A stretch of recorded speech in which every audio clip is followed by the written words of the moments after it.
ചേട്ടാ ഞാനൊരു വീഡിയോ കണ്ടു. സനാതന ധർമ്മത്തെക്കുറിച്ച് പറഞ്ഞല്ലോ. അത് വളരെയധികം ഞങ്ങൾക്ക് വേദന ഉണ്ടാക്കിയ കാര്യമാണ്. ഇതര സമുദായത്തിലുള്ളവര്, അതും ഇതര സമുദായത്തിലുള്ളവരുടെ ബ്രാഹ്മണര്, അത് തെറ്റായ ഒരു അല്ലല്ലോ. അത് ഞങ്ങൾ പ്രതിഷേധം രേഖപ്പെടുന്നു. സാറിനെ പോലുള്ളവർ ഇങ്ങനെ പറയാൻ പാടില്ല. അത് സാറിനെ പോലെ അഭ്യസ്തവിദ്യരായിട്ടുള്ളവര് ഈ പൊതു സ്ത്രീ സമൂഹത്തെ മൊത്തമാണ് ആക്ഷേപിച്ചത്. തീർത്തും ലജ്ജാകരമാണ്. വീഡിയോ കണ്ട് എനിക്ക് വലിയ സന്തോഷവും അഭിമാനവും ആവേശമൊക്കെ തോന്നി. കാരണം CPM-ന്റെ സംസ്ഥാന സെക്രട്ടറി എന്ന് പറഞ്ഞാൽ ഒരു കിരീടം വയ്ക്കാത്ത രാജാവാണ്.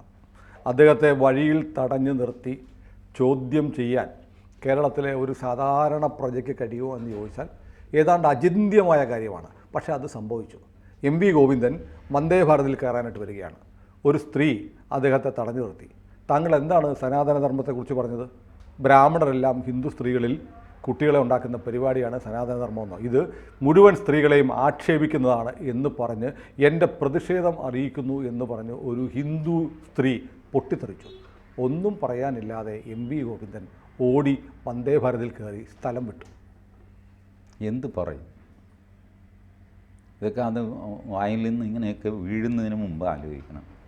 എനിക്ക് വാസ്തവത്തിൽ MV ഗോവിന്ദന് എന്ത് പറ്റിയെന്ന് എനിക്ക് മനസ്സിലാകും. ഒരു 10 വർഷം മുമ്പ് സംസ്ഥാന സെക്രട്ടറി ഒന്നും അല്ലാതിരുന്ന MV ഗോവിന്ദനെ ഓർത്ത് നോക്കിയേ. ടു ദ പോയിൻ്റ്, മര്യാദയ്ക്ക് പറയാനുള്ളത് മാത്രം പറഞ്ഞ് അവസാനിപ്പിക്കുന്ന ഒരു ക്യാരക്ടറായിരുന്നു അദ്ദേഹം. ഇങ്ങനെയാണ് ഈ സംസ്ഥാന സെക്രട്ടറി ആയിക്കഴിഞ്ഞപ്പോൾ ഈ ഒരു ജാതി വാവളപ്പനായിട്ട് മാറിയത് എനിക്ക് മനസ്സിലാവുന്നില്ല. എനിക്ക് നല്ല ഇമ്പ്രഷൻ. കാര്യം പുള്ളി ഐഡിയോളജിക്കലി ശത്രുപക്ഷത്താണെങ്കിലും പല TV ഡിബേറ്റിലുമൊക്കെ ഞങ്ങൾ തമ്മിൽ ഏറ്റുമുട്ടിയിട്ടുമൊക്കെ ഉണ്ട്. ബട്ട് വളരെ സംസ്കാര സമ്പന്നനും വളരെ സരളമായിട്ട് പറയാനുള്ള കാര്യം മാത്രം പറയുക. കാടുപടപ്പ് വെറുതെ വർത്താനം അങ്ങനെയൊന്നുമില്ല, അനാവശ്യമായ ചിരിയില്ല, ഇങ്ങനെയുള്ളൊരു മനുഷ്യനായിരുന്നു. ഇപ്പോൾ അങ്ങനെയല്ല, പറയുന്നത് ആർക്കും മനസ്സിലാവുന്നില്ല, ലൂസ് ടോക്കായി പോകുന്നു. ഈ പറഞ്ഞ ഈ ഇതൊക്കെ എന്താ സനാതന ധർമ്മത്തെ പറ്റിയൊക്കെ ഈ എന്താ പറയുന്നതെന്ന് അവനവന് തന്നെ ബോധ്യം വരണ്ടേ. എന്നിട്ട് പുള്ളി അടുത്ത ദിവസം പറയുന്നു, ഞാൻ പറയേണ്ടത് ചിലർക്ക് കൊള്ളാൻ വേണ്ടിയിട്ടായിരുന്നു, അവർക്ക് കൊണ്ടിട്ടുണ്ട്, ആർക്ക് എന്ത് കൊണ്ടു, നിങ്ങളെന്തോ നോൺസെൻസ് പറഞ്ഞു. ബ്രാഹ്മണർ മറ്റ് ജാതികളിൽ കുട്ടികളുണ്ടാക്കുന്നതാണ് സനാതനധർമ്മം. അതും സനാതനധർമ്മത്തിലുള്ളതാണ്.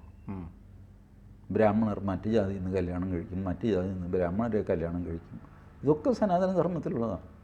സനാതനധർമ്മം എന്താ ബ്രഹ്മചാരികളുടെ പ്രസ്ഥാനമാണ്? അല്ലല്ലോ. ആളുകൾ തമ്മിൽ കല്യാണമൊക്കെ കഴിക്കും. 7 തരം വിവാഹങ്ങൾ ഇതിൽ പറയുന്നുണ്ട്, ചരിത്രത്തിൽ പറയുന്നുണ്ട്. ഗാന്ധർവം, അത് ഇത്,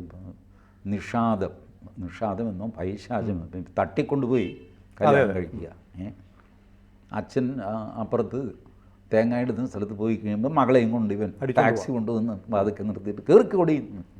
അച്ഛൻ തിരിച്ചു വന്ന് കാണുന്നില്ല, എവിടെ പോയി അവൾ എന്നൊക്കെ പറഞ്ഞു. അമ്മ ഇതിന് സൂത്രത്തിന് കൂട്ടു നീക്കുക. ഇങ്ങനെയൊക്കെ ഇത് കല്യാണം, അതിനെന്തോ പൈശാചമെന്നോ മറ്റാണ് പറയുന്നത്, തട്ടിക്കൊണ്ടുപോകും. ഇതൊക്കെയാണ്, ഇതെല്ലാം ചേർന്നതാണ് സനാതനധർമ്മം. അതിൽ തെറ്റിപ്പല്ല. ഇവർ പറയുന്നൊരു വേറെ കാര്യമുണ്ട്.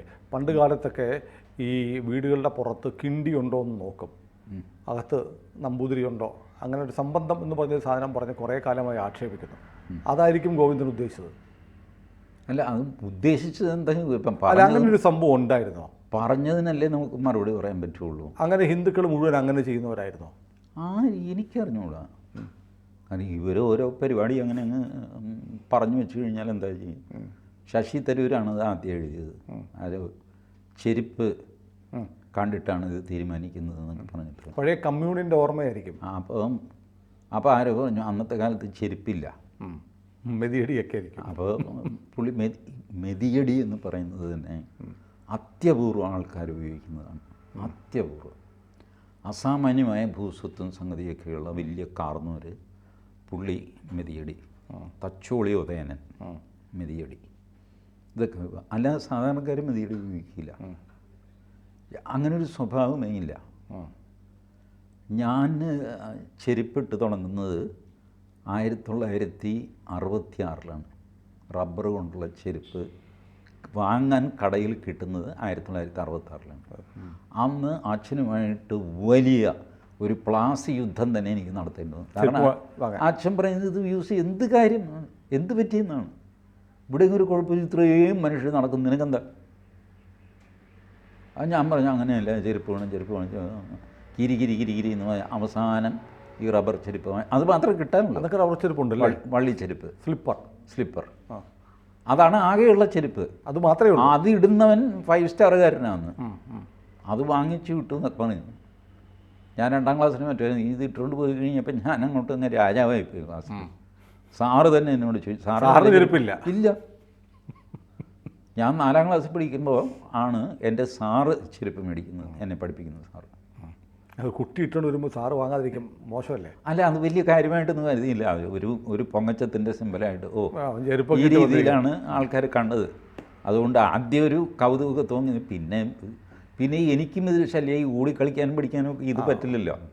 ചെരുപ്പിട്ട് പറ്റില്ല. ഇത് ഊരിയിട്ട് കഴിഞ്ഞാൽ ഏതെങ്കിലും ഒരു ഇത് കൊണ്ടുപോയി ഒളിപ്പിച്ച് വയ്ക്കും, പിന്നെ അതിൻ്റെ പിന്നാലെ പോകണം. ഇങ്ങനെയൊക്കെ ദുരിതമായി 2-3 ദിവസം ഞാൻ ചെരുപ്പിട്ടുള്ളൂ. പിന്നെ സ്കൂളിൽ ചെരുപ്പിട്ടില്ല. പിന്നെ 5ാം ക്ലാസ് കഴിഞ്ഞാണ് ചെരുപ്പിടാൻ തുടങ്ങിയത്. പിന്നെ ഹൈസ്കൂളായി, അപ്പോൾ കുറച്ചുകൂടെ റെസ്പോൺസിബിൾ പെരുമാറ്റമായിരുന്നു. LTG നമ്മൾ പറഞ്ഞു വന്നു. അപ്പോൾ ഈ പറഞ്ഞ കഥകളൊന്നും ഈ ബേസ് ഇല്ല എന്നാണ് ഞാൻ പറയുന്നത്. അല്ല, ബേസ് ഇല്ലാടികയില്ല. എനിക്ക് ആ കഥകൾ പോട്ടെ, ഇവർ കുറേ കാലങ്ങളായി നടത്തുന്ന ഒരു ദുഷ്പ്രചരണം, അതിനെ നമുക്ക് തള്ളാം.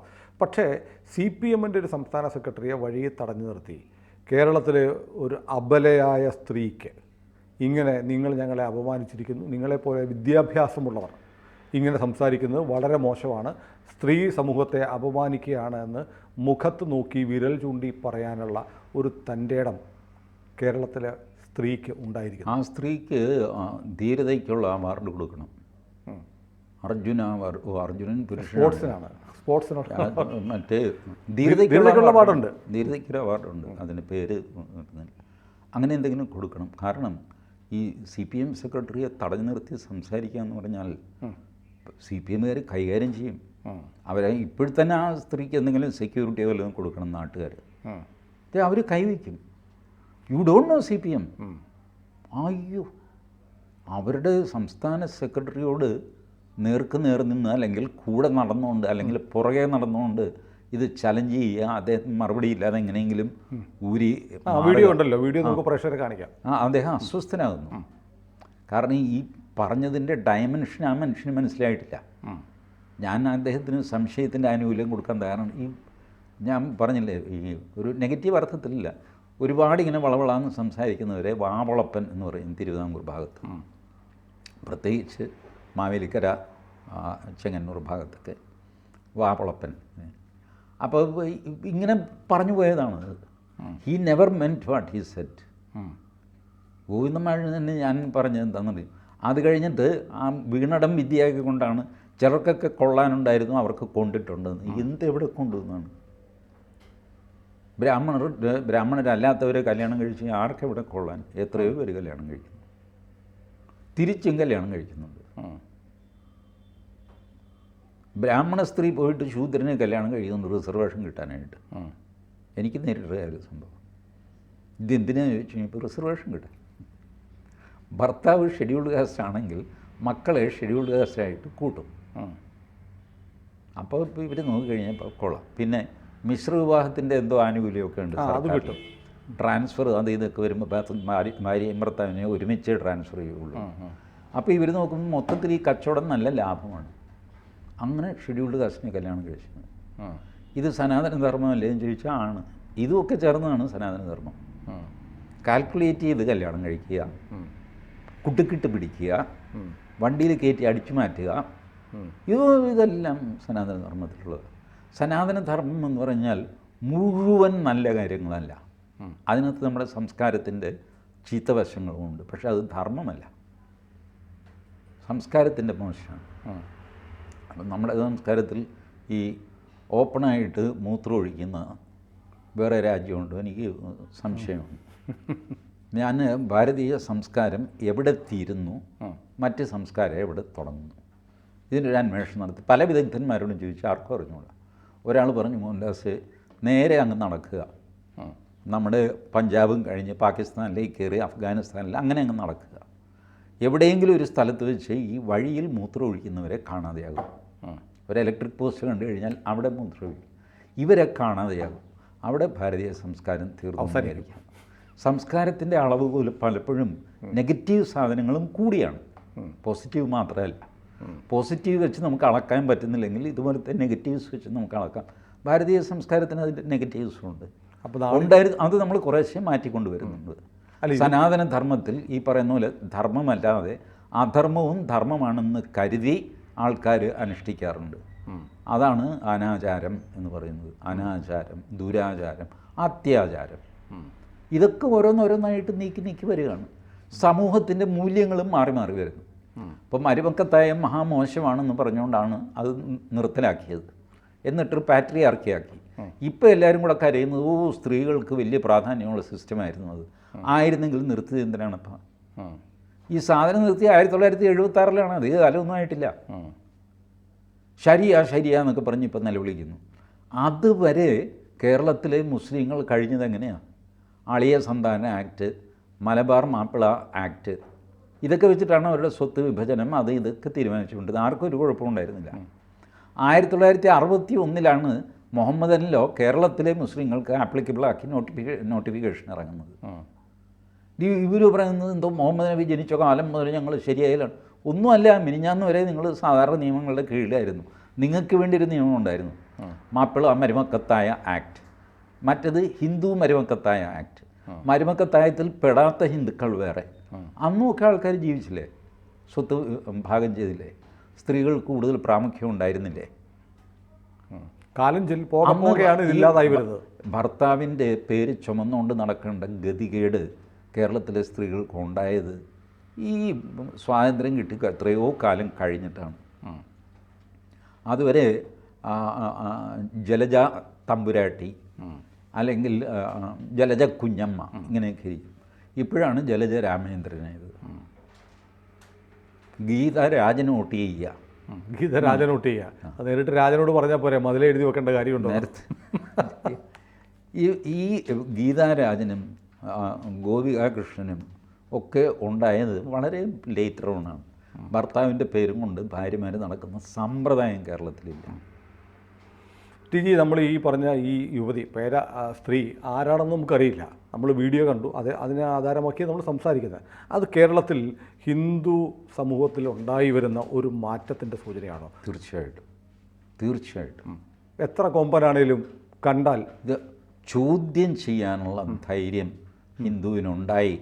എവിടെയോ ഒക്കെ ഹിന്ദു അസർട്ടീവായി എന്നുള്ളതിൻ്റെ ഒന്നാം തരം ഉദാഹരണമാണിത്, അടയാളമാണ്. ആ സ്ത്രീയെ അഭിനന്ദിക്കാതെ വയ്യ. ബട്ട് അവരാരാണ് എന്നുള്ള ഐഡൻറ്റിറ്റി പുറത്താക്കുന്നത് വളരെ ഡേഞ്ചറസുമാണ്. കാരണം അവർ ചെയ്തിരിക്കുന്നത് കമ്മ്യൂണിസ്റ്റ് അഹങ്കാരത്തിൻ്റെ മസ്തകത്തിന് അടികൊടുത്തിരിക്കുകയാണ് സ്ത്രീ. ഇന്ന് വരെ ഇതപര്യന്തം ചരിത്രത്തിൽ നടക്കാത്ത കാര്യമാണ് ആ സ്ത്രീ താനൊരു ചരിത്രം നിർമ്മിക്കുകയാണ് എന്ന് ആ സ്ത്രീക്ക് അറിഞ്ഞുകൂടാ. അവരൊരു ചരിത്രം സൃഷ്ടിച്ചിരിക്കുകയാണ്. വേറെ ഞാനോ സുനിലോ ആണെങ്കിൽ പോലും ഒറ്റയ്ക്ക് ഗോവിന്ദ മാഷിനെ കിട്ടിക്കഴിഞ്ഞാൽ നമ്മൾ പറയുമോ? ഇല്ല, അത് വേണ്ടായിരുന്നു മാഷിന് പറയില്ല. നമുക്ക് ആ ധൈര്യമുണ്ട്. നമ്മൾ എന്ത് കാര്യം നമുക്ക് എന്തെങ്കിലും പറഞ്ഞു ചെയ്തു മാത്രമല്ല, വീഡിയോയിൽ ഷൂട്ട് ചെയ്തു. അത് ഏതായാലും അജ്ഞാതയായ ആ സഹോദരിക്ക് നമ്മുടെ അഭിവാദ്യങ്ങൾ. അജ്ഞാതയായ ആ ഉണ്ണിയാർച്ചയ്ക്ക് അഭിവാദനങ്ങൾ. കൂടുതൽ വാർത്തകളും വിശേഷങ്ങളും നിങ്ങളിലേക്ക് എത്താൻ ABC മലയാളം സബ്സ്ക്രൈബ് ചെയ്യുക, ബെൽബട്ടനും അമർത്തുക.